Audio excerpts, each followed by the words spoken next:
म्हणजे दलित मुक्ती सेनेच्या आणि 17 वर्षाच्या नामांतराच्या लढ्यात तयार झालेले कार्यकर्ते आज विविध चळवळीमध्ये विविध पक्षामध्ये काम करत आहे, नेतृत्व करत आहे.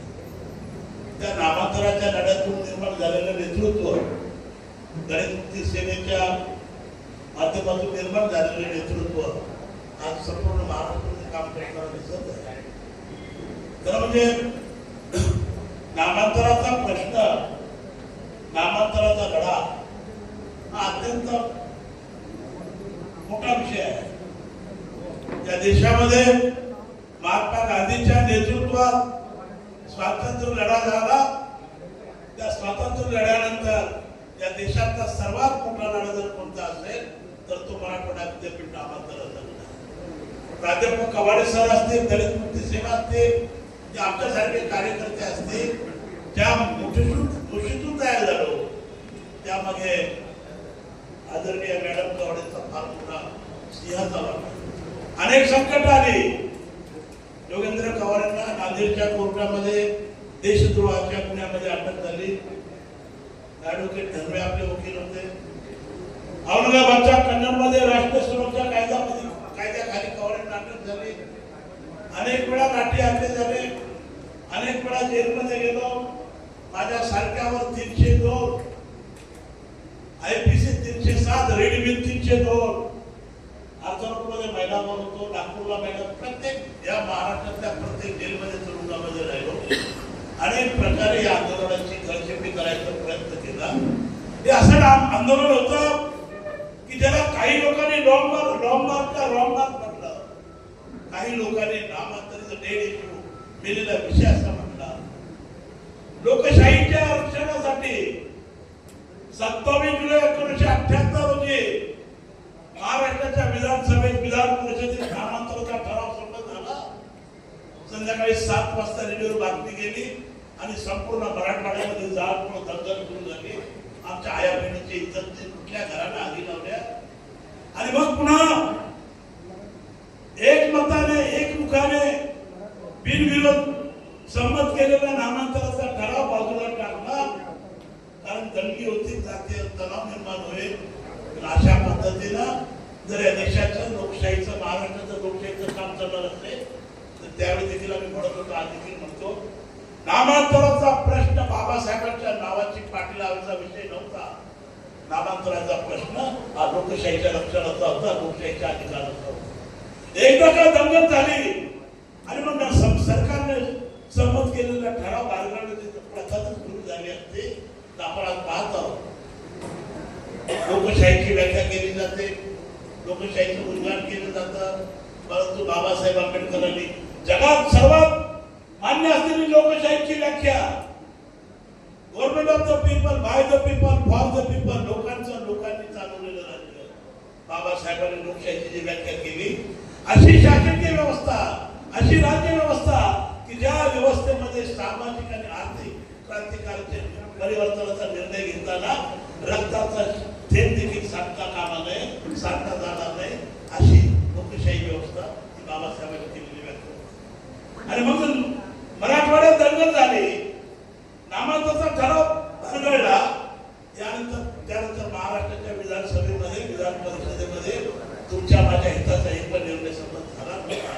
त्यासाठी नामांतराची लढाई ही लोकशाहीच्या रक्षणाची लढाई होती. अनेक प्रकारच्या आंदोलनाचे अनेक प्रकार आम्ही हाताळले. दिल्लीला गेलो पैदल लिबरेशन मार्च, अनेक आंदोलनाची केली. आणि या सर्वांमध्ये आदरणीय कवाडे सरांच्या पाठीची रंजनाताई कवाडे यांचं फार मोठं योगदान मला सांगता येणार नाही. मी स्वतः देखील, माझ्या कुटुंबात देखील ही गोष्ट सांगण्याचा प्रयत्न केला. कोकणरावचे सर्व सहकारी, आता काल देखील 4-5-6 दिवस ईश्वर माझ्यासोबत होता. ईश्वरला आम्ही कार्यकर्ता नेहमी एक दिवसामध्ये 2-3 फोन धरून येतात. आता मोबाईल असल्यामुळे सुविधा आहे. असं झालं तसं झालं, दौऱ्यावर असलेला कार्यकर्ता विचारित होतो. कवाडे साहेबांना एवढी संकट आली, रंजनताई कवाडेंच्या कधी आढळलं, कधी विचारलं. औरंगाबादला लाठी हातला झाला, कवाडेंचे डोकं कुठलं, हात कुठले, दवाखान्यामध्ये ऍडमिट होत आहे. मॅडम आल्या, त्यांनी दुःखाने व्यक्त केलं, संताप व्यक्त केला. अशा पद्धतीनं त्याप्रमाणे माझा रमाईचा आदर्श त्याग बाबासाहेबांच्या पाठीशी होता. त्या प्रकारचा त्याग आदर्श मॅडमनी कवाडेच्या पाठीशी नसल्यामुळे कवाडेचं नेतृत्व करू शकले. अलीकडच्या काळात 10-15-20 वर्षामध्ये माझा आणि मॅडमचा सहवास कवाडे साहेबांचा संघ साथ मिळाल्यामुळे मला काही त्यांचं शेवटचं काही दर्शन घेता आलं नाही. ती माझ्यासाठी दुःखाची बाब. परंतु जेव्हा आपण एकत्र येतो, सभेसाठी येतो, लोकसभेत शोकसभेला येतो, आमचे नेते कोणी म्हणाले ऐक्य झालं पाहिजे, कवाडे सरांच्या पाठीशी उभं आहे.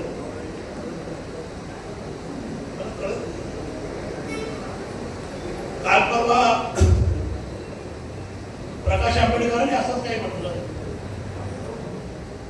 आपला सर्वांना माहिती काय नेमकं आणलं पुढे, नेमकं कुणाचं तुमचं कुणाचं हे आहे. रामदास आठवलेंनी केंद्रीय मंत्रिपदाचा राजीनामा दिल्यावर आपण नाही केलं. काय बोलायचं? आणि म्हणून कृपा करून कार्यकर्त्यांनी याला चर्चेचा विषय करू नका. ऐक्य करायचं असेल कार्यक्रम घेऊन बसा, काय चर्चा करायची असेल समोर बसून करा. अनेक प्रकारचे अनुभव आपल्याला आले आहेत. एकदा ऐक्य केलं अध्यक्ष मंडळ निवडलं, एकदा ऐक्य केलं सुकाणू समिती निवडली. काय झालं आपण सुद्धा बघितलेले. आणि त्यामुळे या राजकीय ऐक्याची चर्चा करायच्या ऐवजी सामाजिक ऐक्याची चर्चा, अनेक प्रश्न पडले आहेत तिथे बोले, अनेक प्रश्न.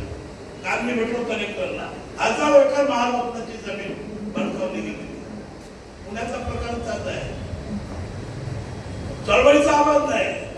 जेव्हा आम्ही नामांतराची चळवळ करत होतो, आठवडे साहेब चळवळ करत होते, प्रशासनावर सरकारवर दबाव होता, आम्ही रस्त्यात काढून अधिकारी काम करत होते. आज चळवळ संपली झाली. राजकारणामधून आपली चळवळ नाहीसा झाली नाही. चिंता करायची असेल त्यांनी करूया. आजच्या प्रसंगी मी मातोश्री रंजनताई कवाडे यांना आदरांजली अर्पण करतो. आणि त्याचबरोबर माननीय रामदासजी आठवले यांचे तिसऱ्यांदा राज्यसभा निवड झाल्यामुळे त्यांचं मनपूर्वक अभिनंदन करतो. आणि मी कथानकाच्या चरणी विनंती करतो की रामदासजी आठवलेच्या पुढील 5 वर्षाच्या 6 वर्षाच्या कारकिर्दीमध्ये समाजाच्या प्रश्नाला वाचा समाजाचे प्रश्न सोडवणूक व्हावी, त्या दृष्टीनं रामदासजी आठवले यांना तथागताच्या बाबासाहेब यश प्राप्त. जय हिंद.